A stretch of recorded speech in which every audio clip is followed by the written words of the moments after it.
Welcome to the deep dive. Today, we're jumping straight into some really interesting material you shared with us. Hmm.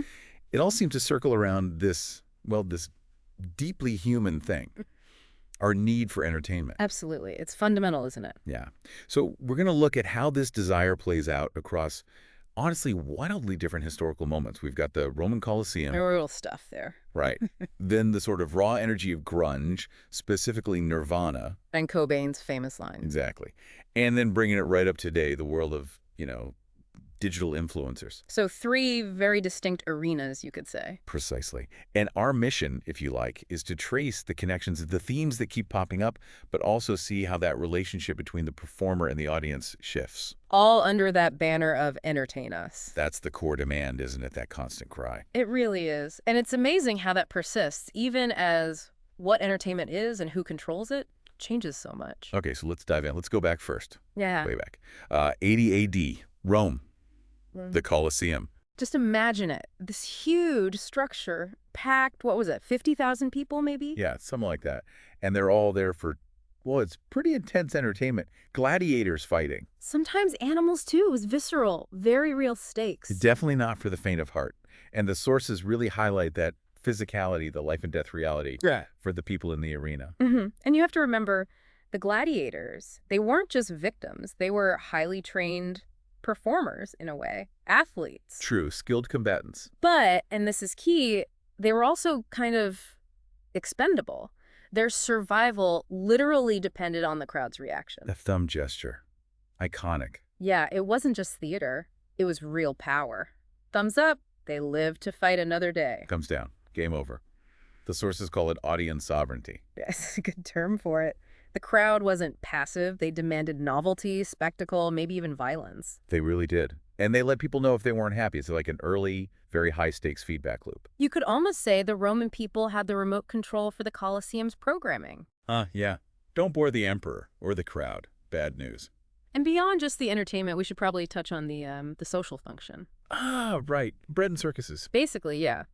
A way for emperors, the elite, to manage the population, keep them occupied, maybe less focused on other problems. Plus the whole economic side of it. Gladiator schools, The supply. whole industry built around these spectacles. It was big business, tied into social control. Okay, let's jump forward. Big jump. Nearly 2,000 years. 1992. Nirvana. And smells like Teen Spirit. That opening riff, everyone knows it. Instantly recognizable. But the line our sources focus on is, here we are now, entertain us. Yeah, it's presented as way more than just a catchy hook. It's like a generational statement or something. How so? What's the feeling behind it compared to, say, the Roman crowd? Well, it feels different, doesn't it? The Roman audience seemed genuinely thrilled by the spectacle, maybe even enjoying their power.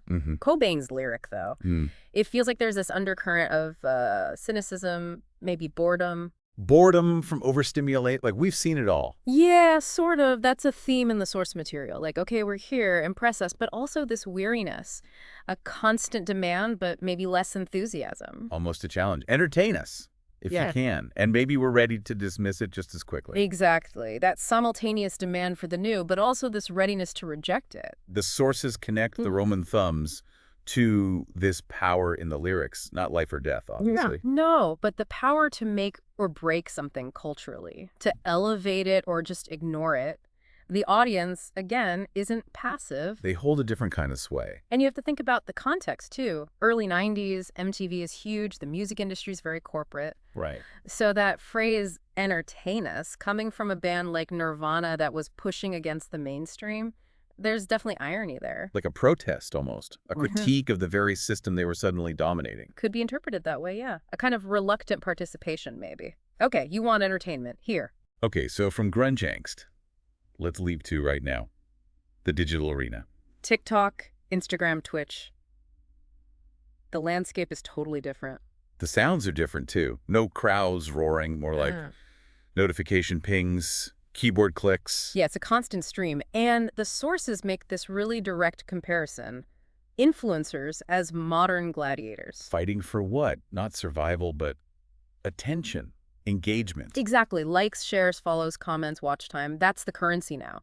They're vying for engagement in this digital arena. And who's the emperor giving the thumbs up or down? Well, the analogy used is The algorithm. Oh, right. That makes sense. The algorithms on these platforms decide who gets seen based on those engagement metrics. So likes and shares are kind of the new thumb vote.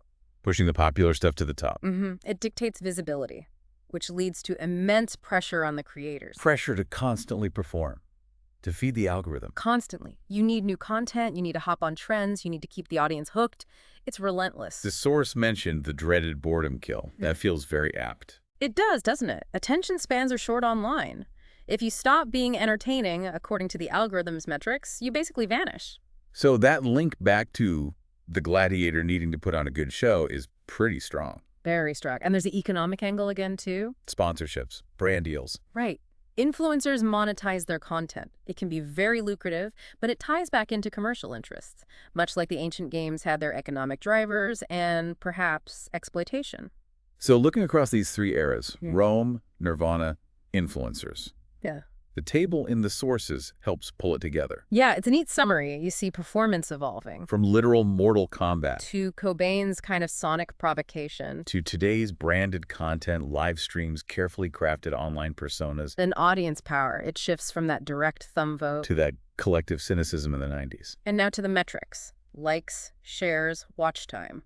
Very quantifiable power. And the gatekeepers changed too. Emperors and gladiator schools first. Then record labels, MTV gatekeeping, the music scene. And now, algorithms and platform policies.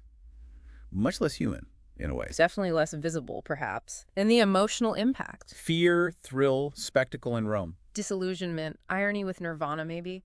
And today, it feels like a mix. FOMO, fear of missing out aspiration, but also maybe burnout for both creators and consumers. That seems right. It's a complex, emotional landscape. But pulling it all together, that core theme seems undeniable. The audience's power. Yeah. In whatever form it takes, the audience fundamentally commands the spectacle. Their demand shapes what gets performed. Absolutely. That underlying cry, here we are now, entertain us, just echoes through time, even if the tone and the context change completely. It really reveals something fundamental about our desire for novelty, for engagement, and how we, the audience, are never just passive watchers. We're always participants, shaping the arena. Well, thanks for exploring all this with us today. It really makes you think. And maybe that's the question for you listening. Considering everything we've talked about, from the Colosseum to TikTok, what does entertain me actually mean to you personally right now in this digital age? It's a good question, and maybe a final thought to leave you with.